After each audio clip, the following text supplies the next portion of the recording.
of Zeus podcast. It's been a little while, but we are happy to be back. We're looking forward to taking some live questions if anyone feels like popping some in. And we're going to have a big chat about what's happened, where we've been, what we're up to, and we're going to talk about why it's okay to clear your plate and stop and start projects. So, Ethan, to start with you, where have you been? What's been going on? Well, James, first of all, I know it's been a while, but you kind of messed up, man. How so? Disciples of Zeus, it's now Self Improvement Australia.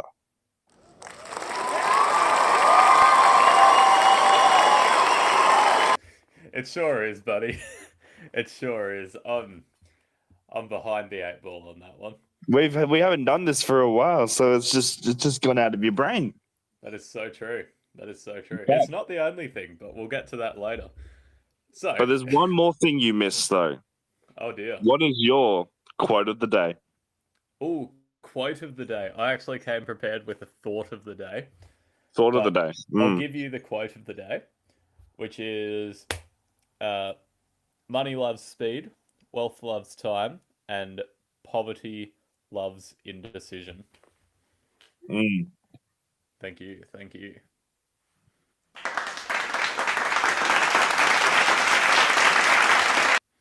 Nice. So, how's your quote of the day, sir? The magic you're looking for is in the work you're avoiding.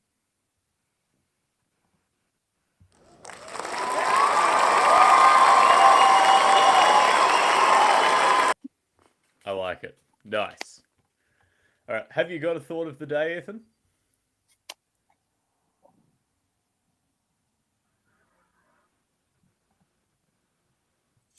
My day started 30 minutes ago, so Nice.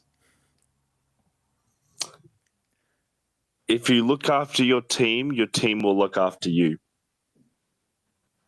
Very true. Very true, sir. Nice. I'm running out of sound effects that I can use. How about this?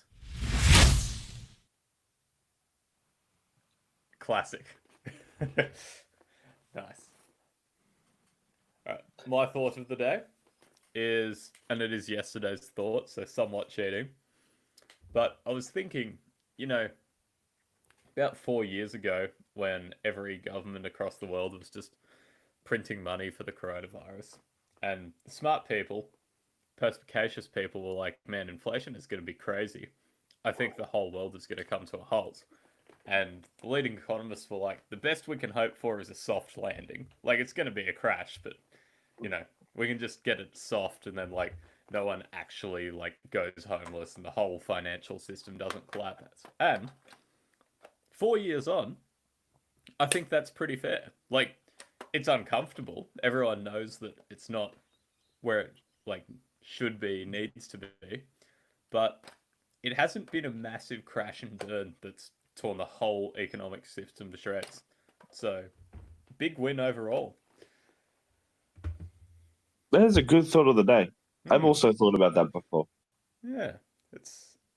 I don't know. It's just interesting thoughts. But yes. All right, moving right on ahead.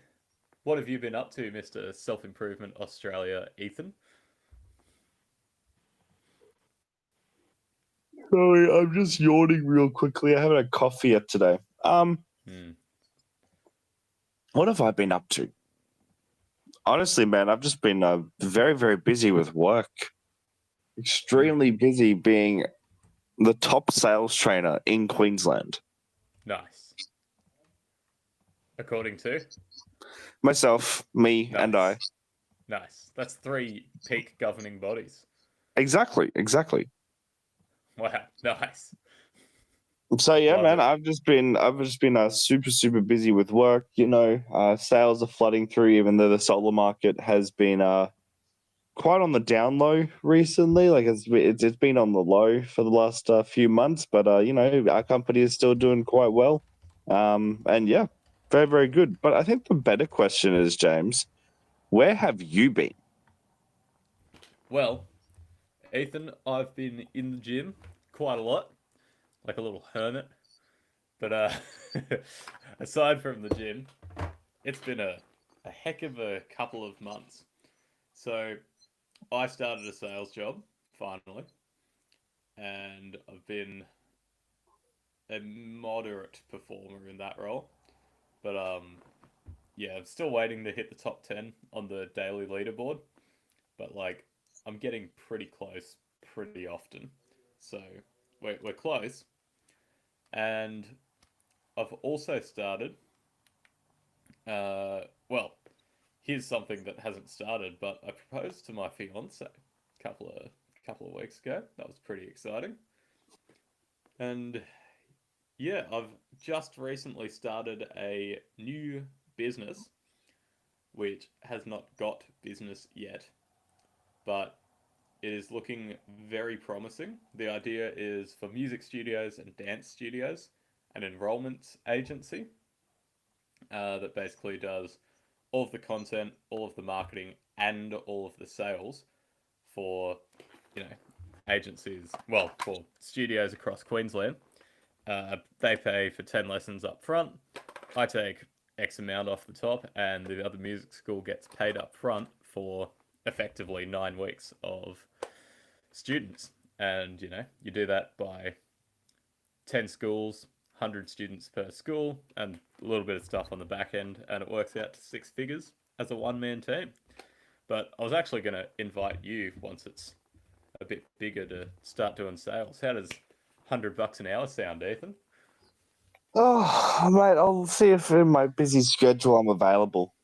Mate, you should clear off your schedule for $100 an hour. I would be honoured to join you in that mission, sir. Very nice, very nice. Well, look, I 6 guess months from now, we're on. I guess my question then for you is obviously a lot more has happened for you in the last few months than myself.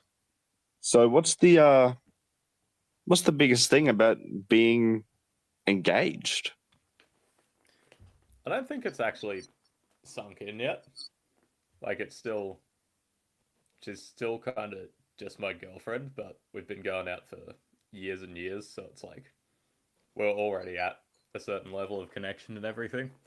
So I think in a sense it's kind of a good thing that it's not like, what would be a bad thing is if like the relationship was right on the brink and then we got engaged and it's like, oh, now everything is sunshine and rainbows. I think that would be a bad thing to have happen. But yeah, it's nice. We get to call each other fiance, and we're able to start that next chapter of life. So it's all very exciting stuff.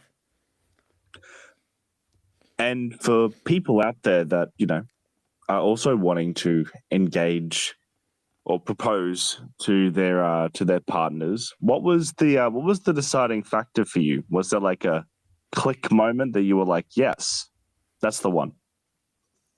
Yes, I was. The summary is I was having a really bad day one day, like just horrible day. Got nothing done.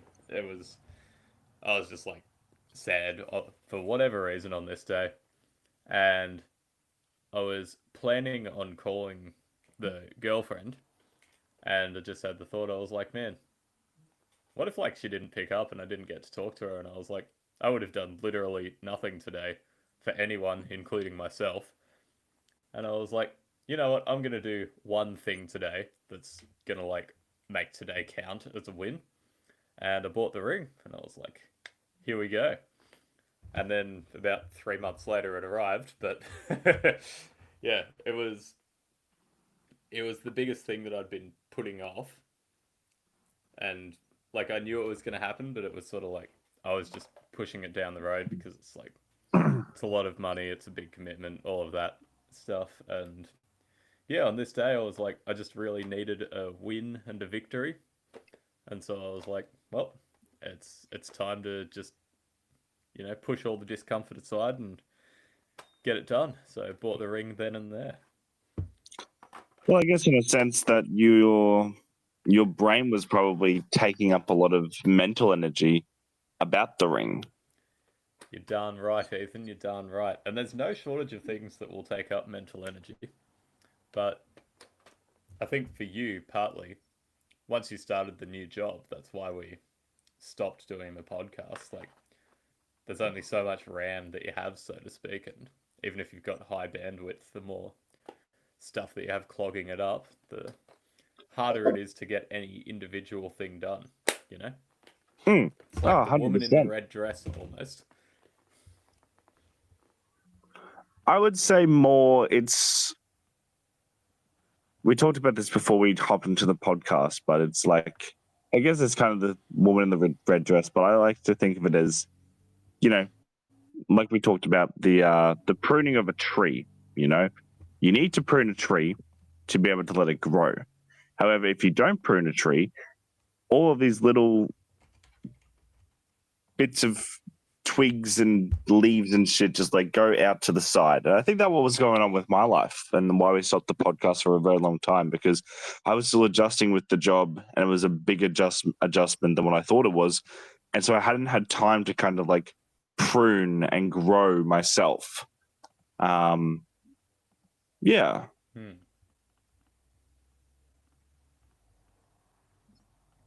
Yeah. Well, I guess going back, there was a time where you were not working and you didn't have a job. What changed between then and you actually starting this new job and sort of, I guess, postponing the side projects? I decided to put 110% effort into this job than anything else I've done before. And I needed 100% commitment and focus for this to be able to be a viable option for me. And it has turned out to be quite profitable. Nice. I know what I needed to That do. was quick. And I wasn't going to just walk in there and, you know, treat it like it was just a paycheck to paycheck. I actually wanted to feel like I was doing something impactful for people. And I am doing something impactful for people. And that's been easier to manage, you know, like the brain goes through stressful situations, but once you kind of go through that stressful situation enough, it just becomes normal. And so at the start of my job, it was very, very stressful. But now it's just become normal what I do every single day. And now I'm able to manage it 10 times better. Yeah. Nice. Yes, sir. Well, I mean, it's good to hear that you're able to manage it, but I mean, for me personally, there was definitely a period of time where it's like, hey, Ethan, do you want to come to the gym? And you're like, nah, man, I'm buggered. Been working too hard. So, how is your gym and diet gone overall now that you've started the new job? And have you found anything easier or anything more difficult now that you're getting like the, I guess, different kind of role? Because you used to do the sales itself and now you're doing the training for the sales. Like, has that affected your gym and your diet at all? No, not really. I'm still going to the gym 4 times a week, still losing at least 500 grams a week. Yes, I always meal prep on Sundays. Like that's what I do on Sundays now. I just I have my priorities set. The one thing I would say is that I definitely need to do more cardio. That is like the biggest thing with my training right now. I would be losing so much more weight if I did more cardio. But other than that, yeah, I would say I'm in such a flow state right now. Like I've never really felt a flow state before, or if I have, not this type of flow state. Like I'm doing a social media detox at the moment. I've deleted all my social media, blah, blah, blah, blah, blah. Good man.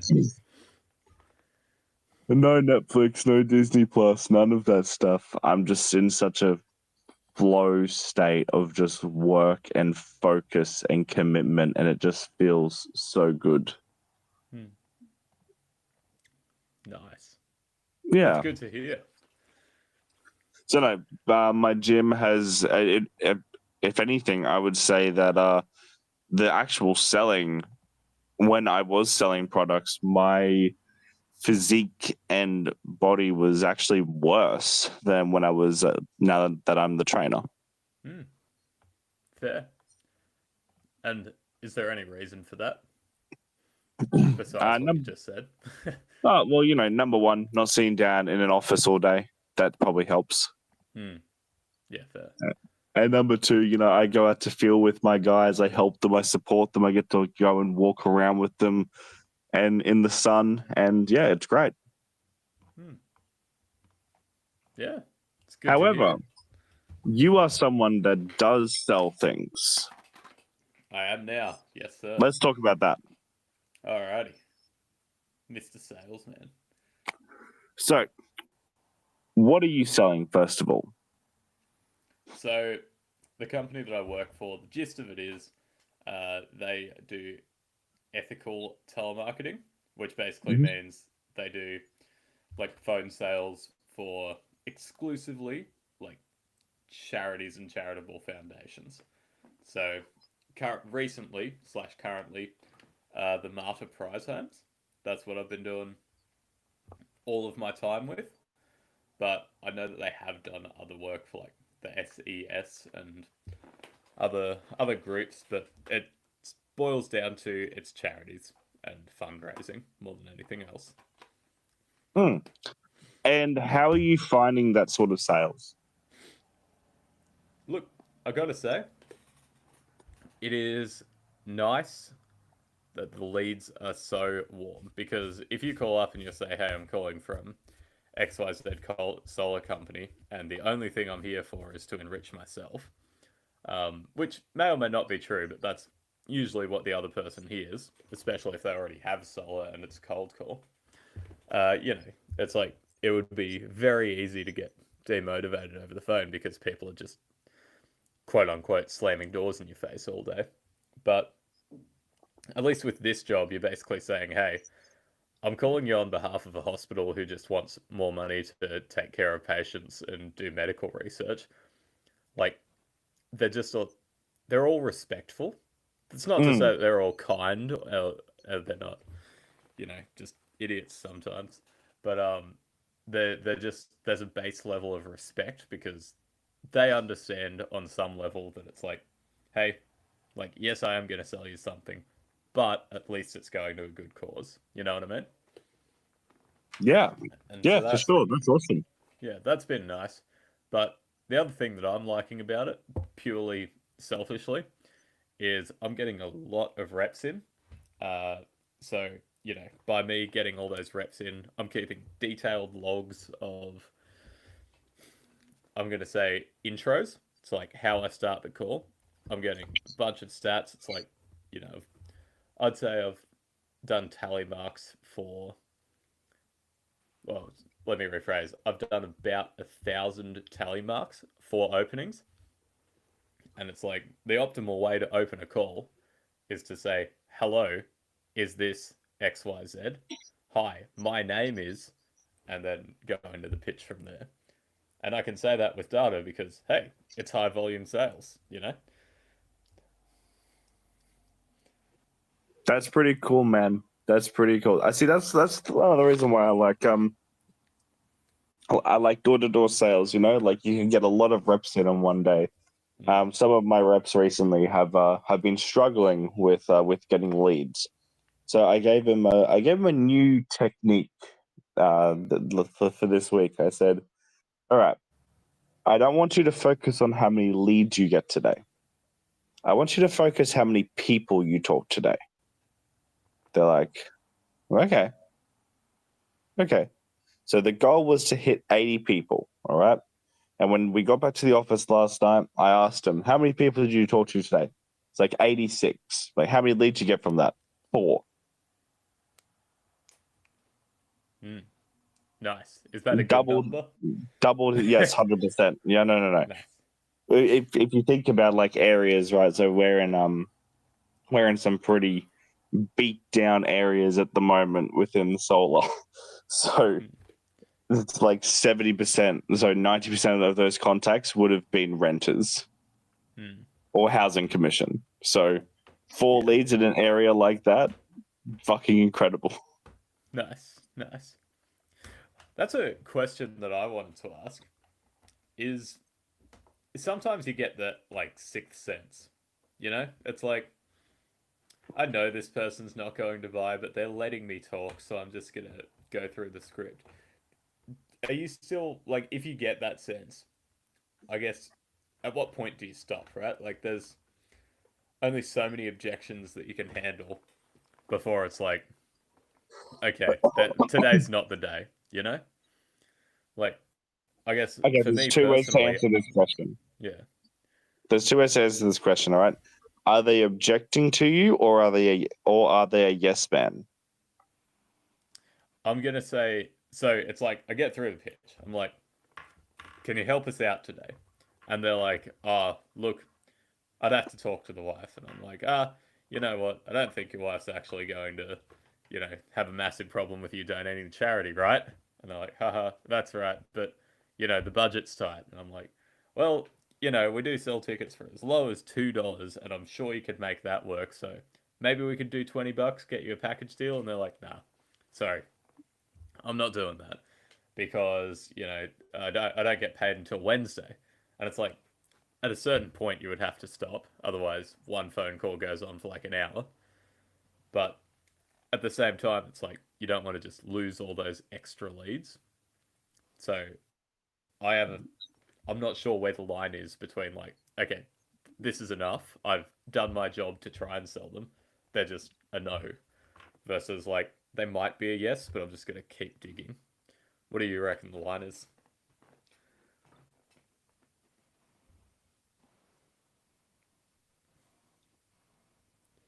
There's a Gary V quote that I'm trying to find right now.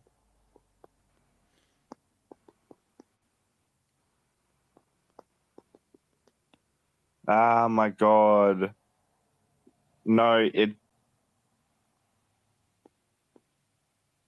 No, I can't. I can't quickly find it, but it's something along the lines on the biggest mistake that people make in sales is not know when to quit. How do you interpret that? In the sense of if someone is not interested in buying, like, okay, I'm going to use my job for example. All right, we have one guy who just does not give up. All right, until the door is slammed in his face. If the door is open, he thinks it's an opportunity to get a lead. All right. Hmm. Then we have the other guy. Okay, that does maybe up to 4 objections. All right, with the customer, and then lets them go. Who do you think has the most leads by the end of the day? My gut inclination would be whoever knocks on the most doors, as a general rule, is going to end up with the most leads. But they Okay, might have a worse so then conversion rate. from a time perspective, then the person who fights with the customer until they slam the door in their face, or the person that goes to 3 to 4 objections, who do you think has the most leads? All right, I'm gonna go the person who stops after like 3 or 4. Correct. Yes. Hmm. But then, like, where is that line? Like, is the line as soon as they throw up an objection, you just leave the house? And like, how do you know? Because I'd assume that the line is different for different people, right? Good salespeople try and solve a problem. That is our job, to solve problems. And if we can't solve a problem, then we're either bad or the customer is just being bad. Hmm. And honestly, like maybe it's your objection handles that aren't getting these people over the line, or maybe it's just this person is just not interested whatsoever. But as salespeople, we need to just try at least dig for the real problem. Number one, and then try and solve that problem. Yeah. Word up, sir. Yeah, I think I haven't been victim to it. I think I've been erring on the side of, you know what, they say one thing and I'm like, are you sure? And they're like, yeah, I'm sure. And I'm like, goodbye. Um, I've been erring on that side, but I don't know. I feel like there's an amount of people that if I'd have gone that one layer deeper, would have been like, okay, you talked me into it, you know? Yeah. I have a question for you, Ethan, about sales. Hmm. Are your thoughts on high energy versus low energy salespeople in terms of just the way that they speak and handle themselves? Okay.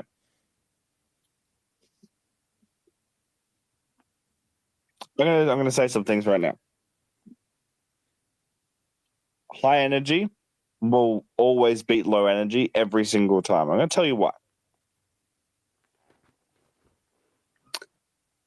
When you're speaking to a customer, you want to speak to them how you speak with your mates, minus the swearing. All right, you just want to be yourself, okay, and just have a positive attitude. All right, you don't want to talk to someone who's so negative. You know when you go to Woolworths on the weekend, right? You go to the register, and that guy is just there, and he's like, "Hi, how you going today? You good?"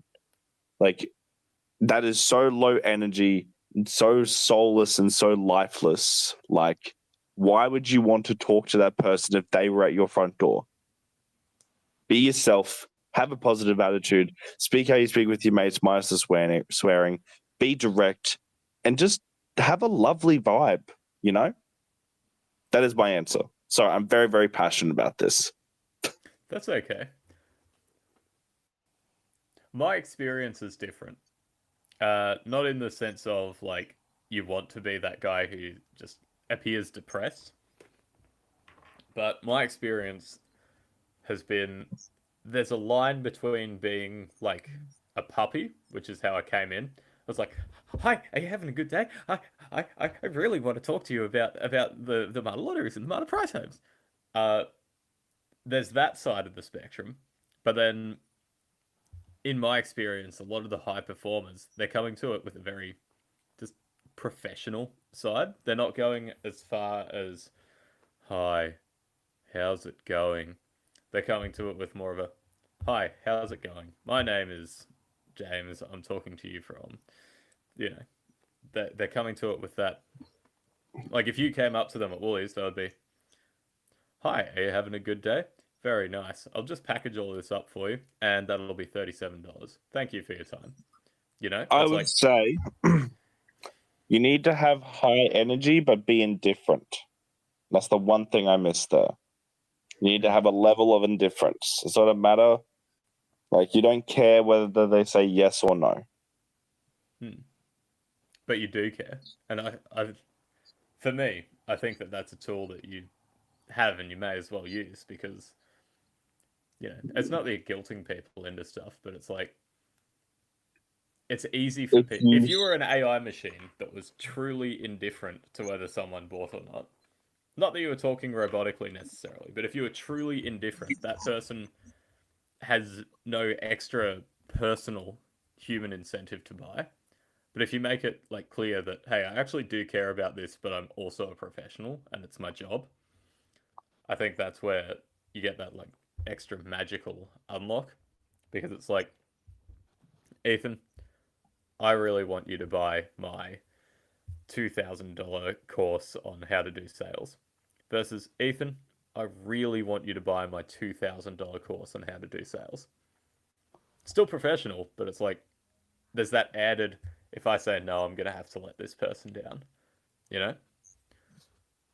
see, I don't.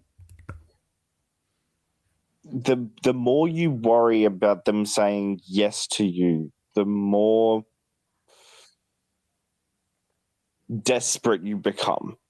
You do not want to be desperate in sales. However, if you just have a level of indifference, okay, like you're just doing your job and it's just You don't really care whether they say yes or no. That's the way you act. That's the way you come into it.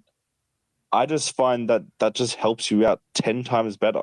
Like the amount of leads that I have lost because I was putting through credit card details in insurance and I just got super, I was so worried about the yes and I was super desperate and they just said, no, I don't feel comfortable with this. Or even in solar sales when I was being a lead generator trying to book in leads and someone would say yes to me and I fucked up filling out their personal details and they're like, yeah, no, I don't trust you anymore. Bye. That's because I was becoming desperate and wanting the sale. However, when I started going, I don't really care whether you say yes or no, treating it like I'm just doing my job. I don't care whether you say yes or no. If you say no, cool, I'll go find someone else. That's what I became a great salesperson.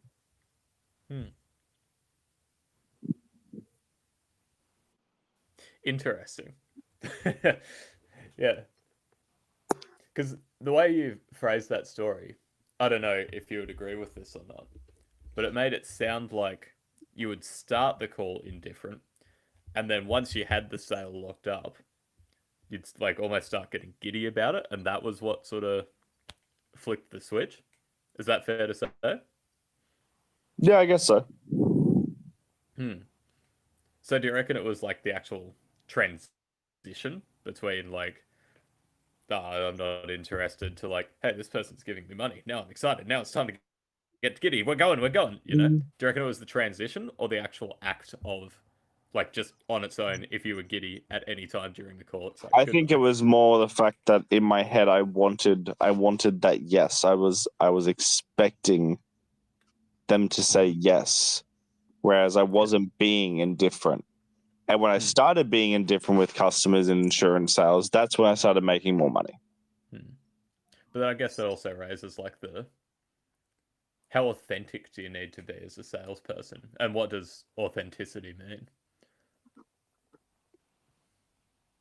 I believe that if you just think that you're doing your job and like you can be authentic, you can speak to customers how you speak with your mates minus swearing, you can have a level of indifference that shows I don't really care whether you say yes or no, and that can be authenticity right there.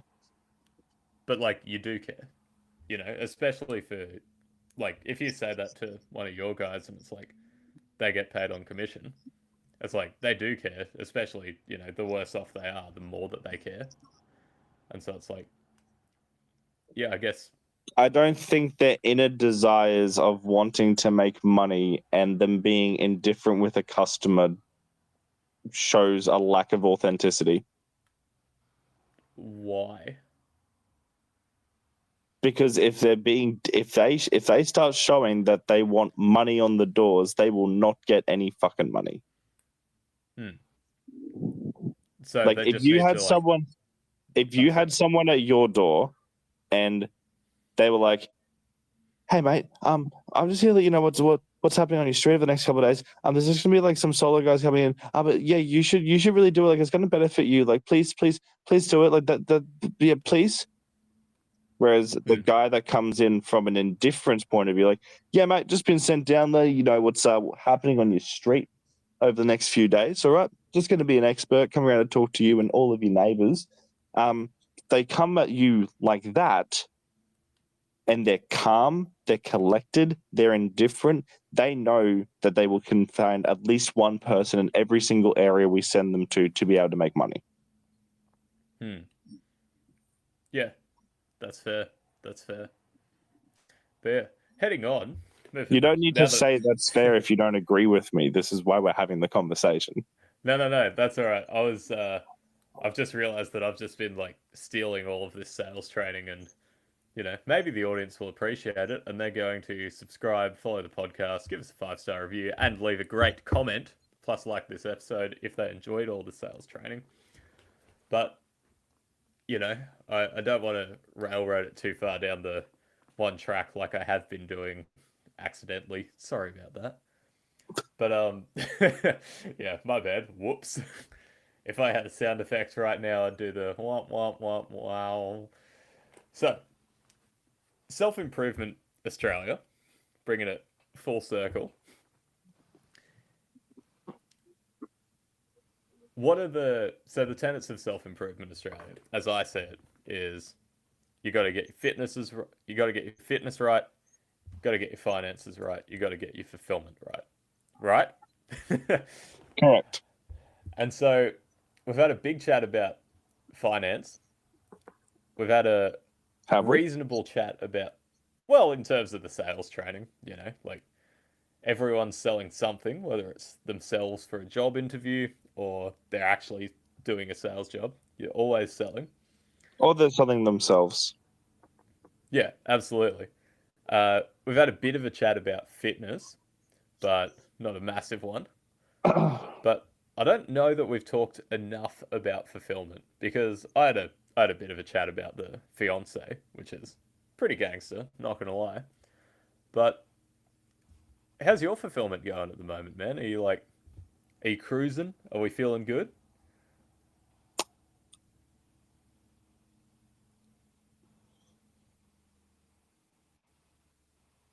Wow. Fulfillment. That is a word. That is a word that I don't really like that word. Do tell. I don't like that word because it means to be fulfilled. And I don't personally like to be fulfilled with anything Why is that? because it shows a level of content. And I don't like being content. I've been content for too long and I'm trying to get out of that state. Hmm. But if I had to give you an answer,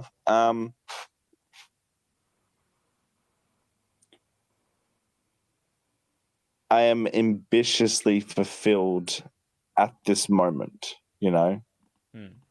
Like I just think that things are gonna pop. I'm waiting for things to just pop.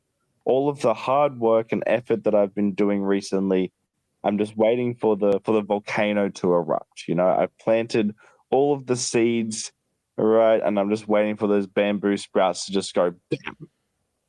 Hmm. So where's that? Do you have an idea of where that's going to come from? Like, is it going to Oh, be work. Bitcoin hits 100K and you're like, No hey, work. It's all work right there. That's all work. hmm, like the sales job or sales Yeah, trainer yeah, job, I should yeah, say. yeah. All the hard work I've been putting into all my guys, I'm just waiting for it just to pop. Hmm. One week, it's just gonna go off, Yeah, nice. and I'm So waiting for that week. yeah, heading back just slightly. You mentioned that you weren't a fan of the word fulfillment. I guess is there a word that you'd probably prefer to be aiming for? Like if you're not aiming for fulfillment and you've got your fitness and finances right, what would that third leg of the stool be? Like, is there a An better F word word? that describes it? Ah, it doesn't have to be an F word, but like Nah, but just the F words are so good. well, we could talk about health, wealth, and relationships, but yeah, but I don't know, just a general word for, or okay, backing up even further, do you care about like enjoyment, happiness, all of that stuff throughout life?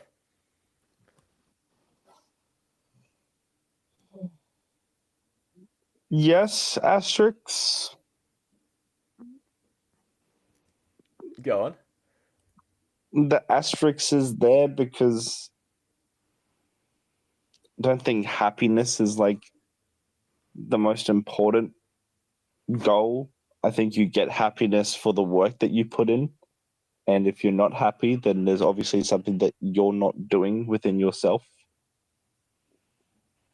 Hmm. So I am happy at the moment, but because I've been putting in so much work, because every single night when I go to bed, I fall asleep in an instant knowing that I put all of my hard work on the table. Hmm. And I think that's why I've been quite happy recently, Hmm. is that I know that I've put so much effort and hard work in recently that I'm very, very happy with myself and I'm ready to push myself to the next level. Hmm. So if you subjectively, if you had to pick like one word that I'm going to use instead of fulfillment in future, nice. Fulfillment in future, nice. Sorry, if you had to pick one word that like describes that feeling when you've left it all on the field and it's you're ready to go to sleep. Do you have a word in mind that I guess encapsulates that I've done everything that I could today and like that's satisfaction, but not satisfaction? Yeah, hard fucking work. Nice. Hmm.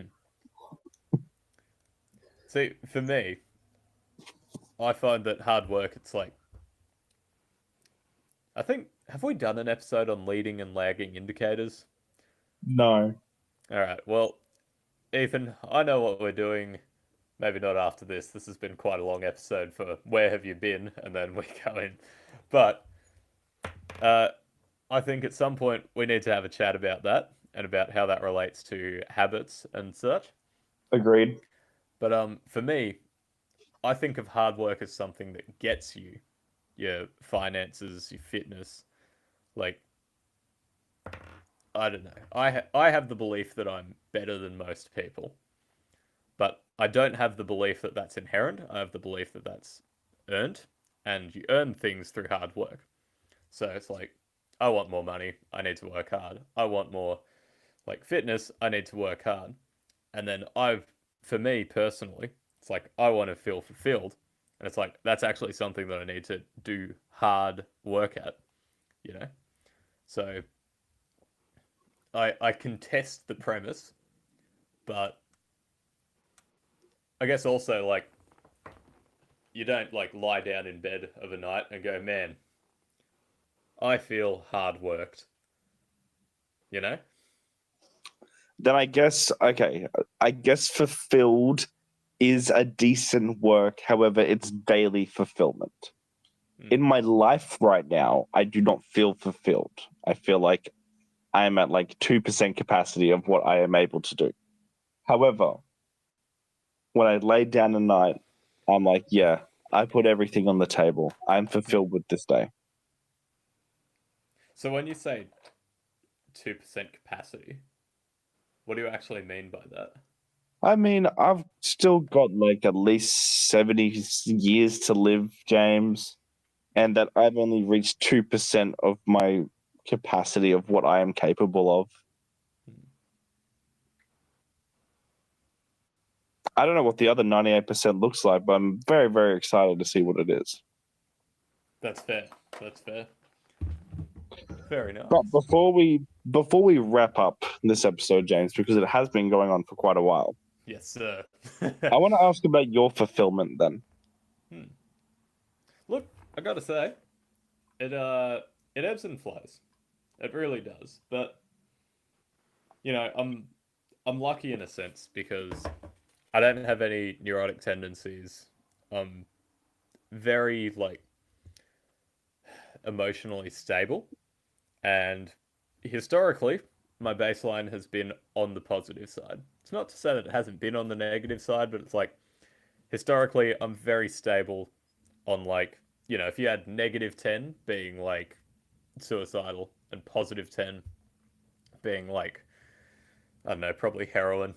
Um, I'm very reliable somewhere on like, maybe +1, +2, or +3. And I've just got a strong pull to that baseline. Yeah. So there's not heaps of deviation either side. Like if I start at 2, it's like over the course of a week, I might go between 0 and 4. But it's like there's just a really strong pull to just always being slightly positive. But recently, especially, I've started to, you know, try and get back into it. Like I started tracking gratitude, started tracking victories, which sort of is its own gratitude practice. Like at the end of each day, you have to reflect on how many victories you had so you can track it. And it's like, well, oh yeah, that was a victory that I forgot about until right now I thought about it. And yeah, I'd say just the act of like gratitude, and also, like I have a lot of things to be grateful for. I have a lovely fiance and all that. And so I'd say it's starting to creep up. And the personal effect that I'm noticing is it's a lot easier for me to lock in when things get hard. So, as an example, you get put on you know, a bunch of bad leads in a row during sales, and it's easy to get demotivated. But, you know, I've noticed just in the last couple of weeks that it's like I'm getting demotivated. I'm like, I wonder how long like I can stay on the phone with this person so I don't have to get to the next call and I don't have to try that next lead. But then now it's like, okay, well, if I'm not going to make the money, I can at least maximize my calls per hour. And then I'm just, finding the new thing to sort of work towards and keep myself lifted. And it still counts as victory. So, yeah, my fulfillment right now on the -10 to +10, I'd say instead of being a solid 2, I'm a solid 2.5. So plenty of room to improve, but heading in the right direction. Nice. Yeah. No heroin for you today.